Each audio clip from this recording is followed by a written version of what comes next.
a honra de receber o Alberto Rolo, que é especialista em direito eleitoral. Eu já ia falar legal, direito eleitoral. Muito obrigada por ter vindo pessoalmente aqui conversar com a gente, doutor Alberto, num momento de um imbróglio que já era muito grande, uma tensão que já era muito grande e que agora se acirrou ainda mais. Eu comecei a abrir esse programa de hoje perguntando onde é que está o Brasil real, né? Um Brasil de tantos problemas, mas que parece muito distante do que a gente assiste que vem de Brasília.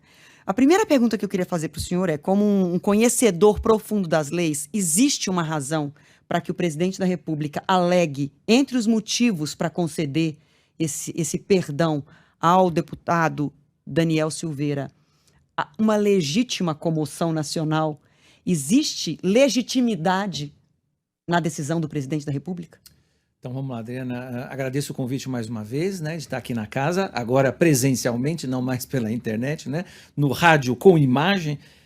Adriana, André e Alberto, né, tudo aqui agora, né. Então vamos responder as suas perguntas aí. A primeira pergunta é sobre a competência do presidente da República. O presidente da República tem poder de perdoar, de dar perdão, está lá na Constituição, artigo 84, inciso 12. Então, o presidente da República tem o poder de perdoar. O que a gente está discutindo e vai discutir, e é o STF que vai definir, é o limite desse perdão, né? Se tem motivação, e aí entra nesse problema da comoção da sociedade, né? Se tem motivação e se tem desvio de finalidade. Eu acho que esses dois elementos é que podem ser questionados lá no STF e a palavra final acaba sendo do STF. Então vamos voltar. Ontem o presidente fez lá a live dele, leu, né, as motivações, uma delas é essa, grave comoção ou comoção da sociedade, comoção pública, eu não vejo isso. E outra coisa, o que é, Adriana, a comoção da sociedade? É encher a Avenida Paulista de manifestantes, mas o Brasil tem 210, 215 milhões de cidadãos, então é muito relativo, isso é muito subjetivo, acho que foi uma desculpa. E o desvio de finalidade, né? Se a gente voltar em 2017, quando o ex-presidente Michel Temer fez o indulto de Natal, que é uma tradição no Brasil, fazer indulto de Natal, o indulto é coletivo, né? É para aqueles apenados que estão naquela situação jurídica. Aí cada juiz e cada processo vai examinar se cabe aquele perdão para aquele apenado ou não. Mas é coletivo. Nesse caso, é para uma pessoa só. Então, aí a gente pode começar a discutir o desvio de finalidade. Se o presidente da República, usando o direito de perdoar que está na Constituição, não agiu com desvio de finalidade. Então, esse é um elemento. E o outro elemento são essas motivações e, certamente, essa comoção da sociedade, não. Agora, uma coisa me chamou a atenção. A gente está hoje, já tem aí 3 poderes embolados, 3 poderes num cabo de guerra para saber quem tem razão, quem fala por último, quem é mais poderoso, quem é mais soberano, vamos dizer assim. E eu acho que isso não é saudável para a democracia, não é saudável para o Brasil. Mas hoje entrou também o Congresso Nacional, né? Mas vamos lá, o Poder Judiciário processou, julgou e condenou no dia 20. Então o Poder Judiciário cumpriu o papel dele. Ontem, dia 21, o presidente Bolsonaro, chefe do Poder Executivo, indultou. Artigo 84, inciso 12. Então, o presidente também, em princípio, fez aquilo que ele pode fazer. E aí, hoje, o Poder Legislativo está querendo derrubar o decreto através de um projeto de decreto legislativo, ou 2, né? Tem um na Câmara e tem um no Senado. Sim. E o presidente do Senado já disse que, em tese, na visão dele, não cabe. Eu acho, a minha tendência é pensar mais ou menos como o presidente do Senado, Rodrigo Pacheco. Porque o artigo 49, aí acho que é o inciso 5 da Constituição, também fala das hipóteses que cabe decreto legislativo e fala quando houver excesso, quando houver abuso, para o ato do presidente da República que extrapolar a competência legislativa que foi delegada pelo Congresso Nacional. É isso que está na Constituição.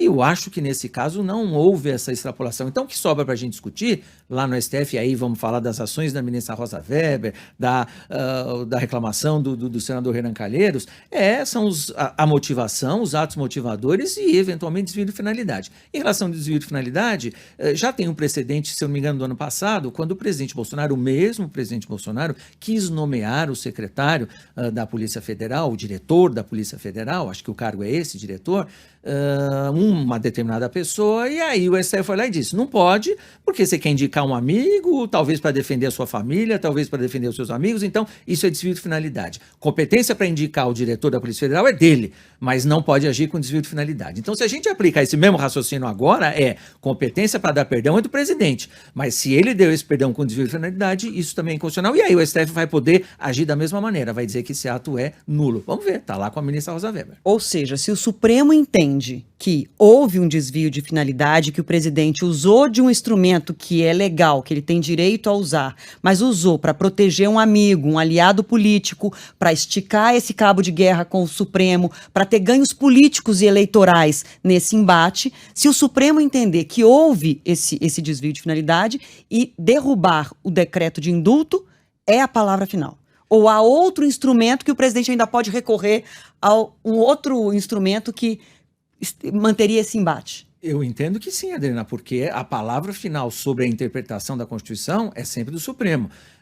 A gente fala, né, de 3 poderes harmônicos e independentes, e o próprio presidente ontem falou lá na live dele de funções típicas, né, dos poderes. A função típica do Supremo é interpretar a Constituição. Então, se nessa interpretação o Supremo entender que houve desvio de finalidade, vai dizer que o decreto é inconstitucional, e aí o decreto não está valendo. Óbvio que o presidente não vai gostar, vai pensar em alguma outra estratégia, e aí tem o problema do momento do decreto, né? Quer dizer, não tem nem pena para perdoar. O julgamento, o acordo sequer foi publicado, a gente não sabe se vai ter embargo de declaração, não sabe se vai ter recurso da própria acusação do Ministério Público. Quer dizer, então já faz um decreto perdoando antecipadamente. Olha, perdoando antes da condenação está efetivamente valendo. Eu não sei se você vai ser condenado definitivamente, mas eu já estou te perdoando. Quer dizer, então acho que também é um raciocínio aí, um momento está errado. Então, agora, se o momento está errado, se ele puxa a corda, se ele faz um ato para defender expressamente, isso é imoral, não existe dúvida. Um amigo não significa que ele não vai fazer outra coisa semana que vem ou mês que vem. A gente vai ter que esperar, né?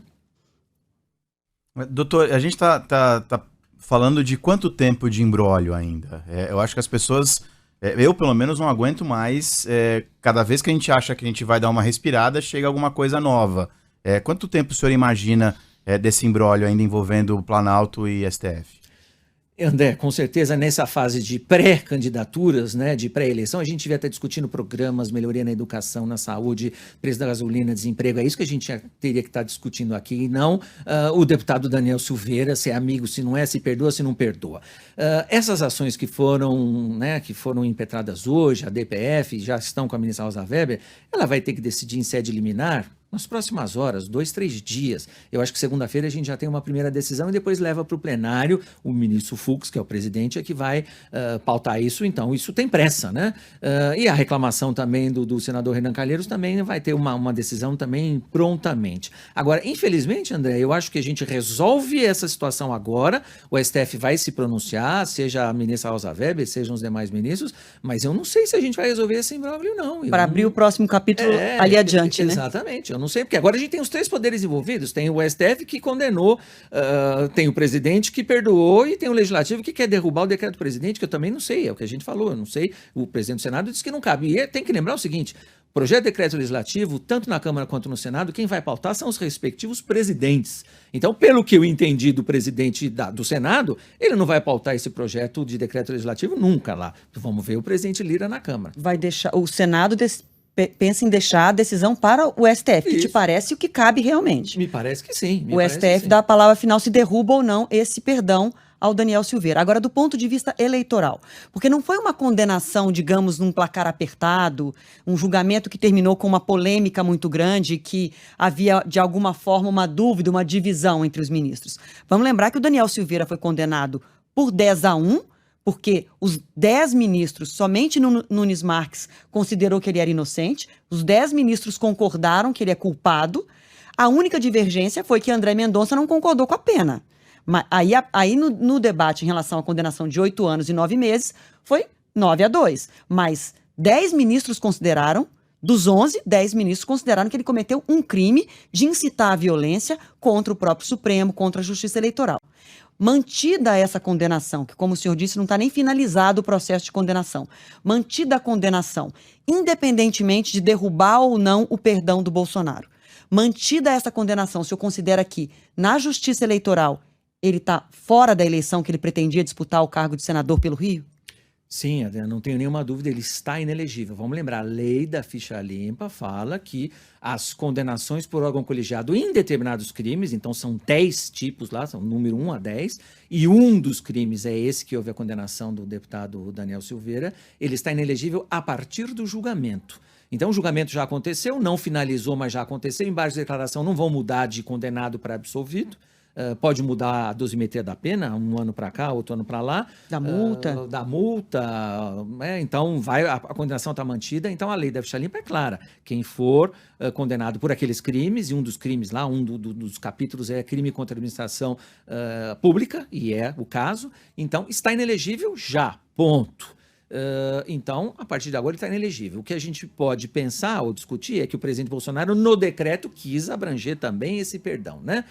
Essas penas, essas consequências aí que não são a multa e a prisão. E eu acho que não. Eu acho que ele está inelegível, independentemente do decreto, ele está inelegível e vai continuar inelegível. Agora, quem vai decidir isso, a aplicação dessa inelegibilidade vai ser a Justiça Eleitoral do Rio de Janeiro, se ele for candidato a deputado no Rio ou a senador no Rio, vai ser o TRE do Rio de Janeiro que vai decidir, que é quem decide o registro dele a partir do dia 15 de agosto. O dia 15 de agosto é o último dia para pedir registro. Então, ele vai pedir o registro, seja deputado, seja senador, e aí o TRE que vai decidir, você está inelegível ou não está inelegível. E aí cabe recurso, quando muito, para o TSE sobre o registro. Mas eu entendo que a partir de agora ele já está inelegível e que o decreto não atinge, se o decreto for válido, não atinge esta inelegibilidade. Mas, de qualquer forma, em função do presidente da República ter oferecido a ele o perdão, ofereceu a ele também o argumento. Com de certeza. discutir, de levar essa discussão adiante. É por isso que, como o senhor disse, vem um capítulo depois do outro. Não se encerra numa relatoria da Rosa Weber e numa nova votação no plenário. Porque o argumento foi dado para se discutir isso até o último momento de registrar a candidatura. Com certeza. E aí, se envolve matéria constitucional, além do recurso para o TSE, vai caber recurso para o STF também. E aí é mais demora, como o André perguntou. Demora. E aí é o seguinte, para que o eleitor do Rio depois não reclame da gente, Adriana. Enquanto estiver o registro subjúdice, ele vai ser candidato, o nome dele vai estar na urna, ele vai ser votado. Se for eleito, eventualmente vai começar a cumprir o mandato, hein? Até que a questão do registro seja decidida definitivamente. A eleição em outubro, a posse de deputado e senador é 1º de fevereiro. E eu não sei se dá tempo para julgar isso o TRE, Rio de Janeiro, depois TSE e eventualmente STF até a posse até fevereiro. Eu não sei. E se não acontecer, há a possibilidade de ele tomar posse e começar a exercer o cargo, Em sim. caso de ser eleito. Em caso de ser eleito, sim.